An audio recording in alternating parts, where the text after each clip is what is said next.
Hi, and welcome to the Hiring Nowadays podcast. My name is Alex, I'm Calvin. and we're here to discuss how hiring has changed nowadays. What are the things that some companies go through? What are some of the tools you're going to be able to use? And specifically, we just want to, things change, and sometimes it's difficult to adapt. It's difficult to know what to do, especially when you're trying to get talent to your company. And that's basically what we want to, open this big Pandora's box on, just like because a lot of people have a hard time hiring. It's from using LinkedIn. I mean, before if you're gonna be like a miner, people just saw if you had muscles, they'd hire you. But now you have to have like LinkedIn pages. You have to have like this whole online personality, and those are some of the things that we want to discuss in this podcast, right? Correct. Yes, it's Yeah. going to be a really exciting deep dive into the world of hiring, recruiting, and everything that is involved in that space. Yeah, and today we are going to start with our first subject, which is a subject that you chose, Calvin. Can we talk about a little bit of Devshops, venture studios, and hiring? What connects all of these? What's a venture studio? Let's start off there. Sure. I really enjoy this topic. I've worked with a few startups in this space where they have gone to a dev shop or a venture studio or have hired right away. And there have been definitely success stories, but a lot of failures because what they try to do, and with all good intentions, they fail at. So a venture studio essentially allows a person to come to them with an idea to help them launch their idea, go through all the necessary steps before just launching a product. Because when someone has an idea, there's a lot more that goes into an idea to product than just building out the technology. And so the venture studio goes into that whole process with the startup founder and looks at all those steps that needs to be taken care of. So it kind of like helps you, like if I'm a business, I have like this great startup idea or business idea, but I don't have like the means maybe to start creating it, or don't know, like I have the idea, but maybe I lack the talent to create it, and maybe I don't know how to hire talent. What I understand of venture studios is that they take on this idea and they build around it. They give you teams, they give you like a roadmap, and they are with you every step of the day, which is cool. Like some people can't go at it alone. I mean, maybe your idea is cool, but maybe you don't know what type of, in our case, for example, developers you need to make the project move. And I guess a venture studio will help you go through all of that, right? What's the team you need? What's going to be your milestones, et cetera, something like that, right? Yeah, venture studios are really beneficial in that they give the framework to companies to help them launch. You don't necessarily need to know how to hire. You don't necessarily need to know how to code. You don't have to know how to design. You just have to have the willingness to go do the things. As well as a founder, the main responsibility we have one of the main responsibilities is to provide resources. So this venture studio can provide all the things necessary to launch, and it allows the founder to go out there and sell the idea, sell the concept, sell what would potentially work. So they help you with everything then. They can potentially help with everything. Different venture studios will do different things, but generally think of a venture studio as like your partner in it. Now, which we can talk about later, this does come at a cost. Oh, of course. They're not going to just like do it on goodwill. Yeah. I mean, I know that you've had like a couple of experiences with venture studios, right? I've worked with accelerators, never a venture studio for my company, but I have been involved with different venture studios where where I've partnered with them or where I've just communicated with them throughout the space. That's cool. I mean, as a recruiting company, as we are, we help people get hired all the time, and I feel like this is a great idea for people who just like don't know what their next step on their business should be. Of course, I'm sure it comes, as we were talking, not just on goodwill, but it's also always cool.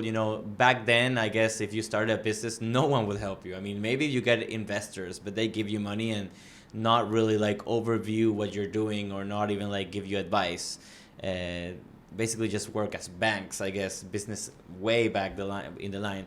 But it's cool how nowadays, like, if you have a very good idea and you get in touch with the right people like venture studios, you can get your project moving without necessarily having to build your own company and hire individually and you doing it all yourself. So it's like a support, right? Like venture studios support people. That's pretty cool. I mean, that wasn't a thing in the past. You definitely look at it. That's right there, and it really started taking off. I would say around the time major accelerators and company startup founders started joining these different accelerator programs. Venture studios are essentially the accelerator program, but giving the founder everything they need to do all those steps rather than giving it back to the founder and go do it. Because nothing in a venture studio you can't do on your own. There's all the information is out there in the space. The people are out there. If you were really knowledgeable, you probably could just go to Upwork, find everybody you needed, or use LinkedIn or whatever it is. You can use the Lean Startup Canvas. You can use variety of different tools at your disposal to launch your product and do it well. The problem is that takes a lot of time. And so if your job as a founder is to bring in a big contract, validate what you're trying to do, and you only have you and maybe a couple people, it's all that work is going to take a lot of time. It's going to be hard for sure. Yeah. And so they just expedite that process. Yeah, you pay a price for it. Yeah, there are different avenues of that price being paid, but you can either do this in 3 months or you can do this in 3 years. It's up to you. Yeah, and that's life, right? Like sometimes you need to invest and even like share your workload with others if you can. I mean, like you said, it's gonna cost, but and eventually maybe you go out the other end successful, right? Yeah. Instead of you just going at it alone and maybe just you have an amazing idea and you just fail because you just didn't have the I don't know, the strength in numbers to do it, or someone with experience there to help you. So that's cool. I mean, you have anecdotes, right, with the venture studio, some that you can share so that people maybe can see what's it like working with a venture studio. Like, yeah. What's the whole experience like? So we actually started this partnership recently where I came across, there's a venture studio called Tinker Growth. They do the design, they do the framework for the development, and they even come up with a strategy for the company to ensure that the product that they want to build is the right product. We actually gave them the developers they needed to develop the product. And the reason, so this is an unfortunate but fortunate story. So a lot of times what happens, and the word of warning with Devshops and IT consulting firms can be, if you just come to them with an idea, it's going to cost you a lot more than to just go to the venture studio. A mistake I see a lot happen with founders is they go to Devshops thinking that they can spend $10,000 to $30,000 a month as opposed to going to a venture studio. You can do that if you've already designed and prototyped and done the market research for your product. However, a lot of times that doesn't happen. And so right now with Tinker Growth, we're working with this company that already spent $300,000 trying to launch a product. The guy has an idea, it's already making money, but the IT consulting company, all they did was take the money and try to conceptualize the idea. Mm-hmm. And that's not what they're good at. They're good at developing a product. Yeah. The venture studio is actually taking the person's idea, taking the website, taking everything from the founder's head, and now has designed a product. We're actually coding the product with them now. But we're not actually doing the coding. We're providing the developers that are coding it for this company now. Mm-hmm.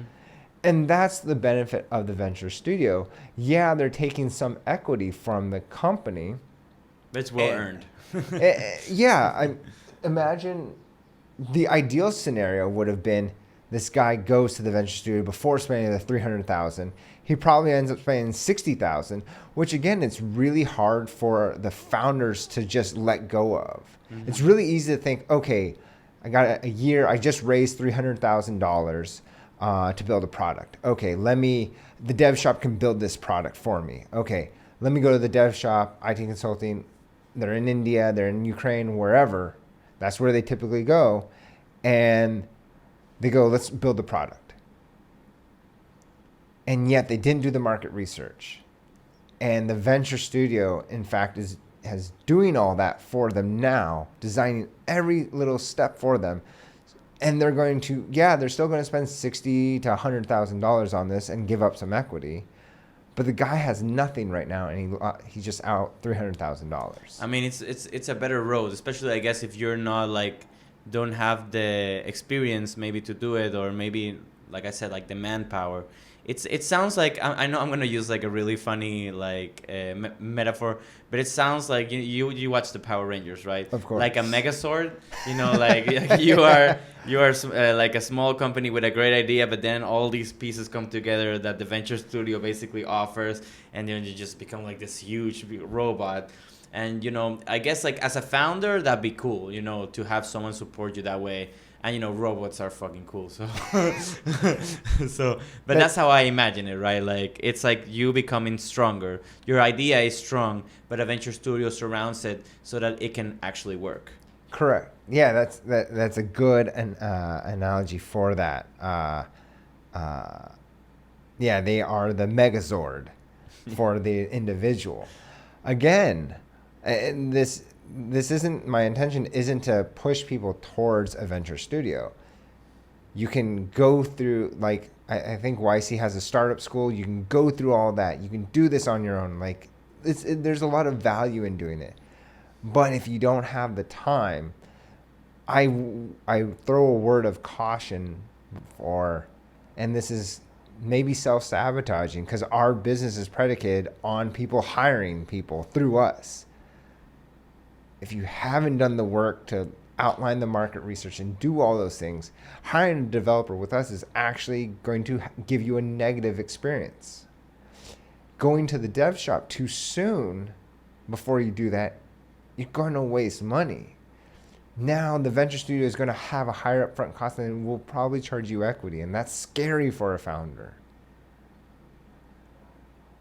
But think about the amount of time and everything else you could spend your time on and or your money on. It's all about options. I mean, it's a valuable and a good path. I mean, we're not saying that everyone should do it, right? But like we're saying that it's a way that you can work your business today that maybe you didn't know about, or maybe like Calvin said, you went directly to the dev shop and maybe you're missing an opportunity. But the thing is, I feel like, to do business now, you need to be real with yourself, really what you're trying to build, and see, kind of like calculate what's the best path for you. I mean, of course, like you said, it's going to take equity and stuff, but you may be gaining a Megazord. That's right. But it's been cool. I mean, like, I didn't know much about venture studios before this meeting, actually, and it's interesting. I mean, I know there's a lot of material out there. There's like a different books that we could recommend to you about venture studios. There's this one called Venture Studio: A New Model for Startups by Boris Wertz and David S. Rose. We recommend that, right? Yeah. The Startup Studio Playbook for Entrepreneurs. Pioneers and creators who want to build ventures faster and with higher chance of success by Attila. I can't pronounce that name, but we'll put it on screen. But there's tons of material. So the thing is that, and our advice is like, try to like view inside to see if this is the best for you.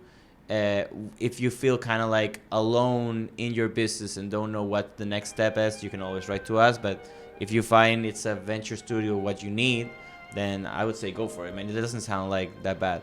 And like Calvin said, you could be losing much more just by trying to go at it by yourself. A venture studio will probably help you, and it's a great tool, for startups nowadays. It's a valuable tool. So we definitely recommend it if you analyze and you see that it will work for you. If not, just go and try something else, I guess. But yeah, but Yep. that's basically what we wanted to talk about today on this episode of Hiring Nowadays. Remember, we're going to be uploading every Sunday a new episode where we're going to discuss stuff like this. We're really passionate about startups. We're really passionate about hiring and growing teams. I think there's a lot of conversation to be had that will maybe struck a chord with you and maybe say, oh, like I could do that probably. Like, I didn't know that could be a thing. So, as always, it's been a pleasure. Thank you for listening. I'm Alex, and we'll see you on the next episode. Ciao.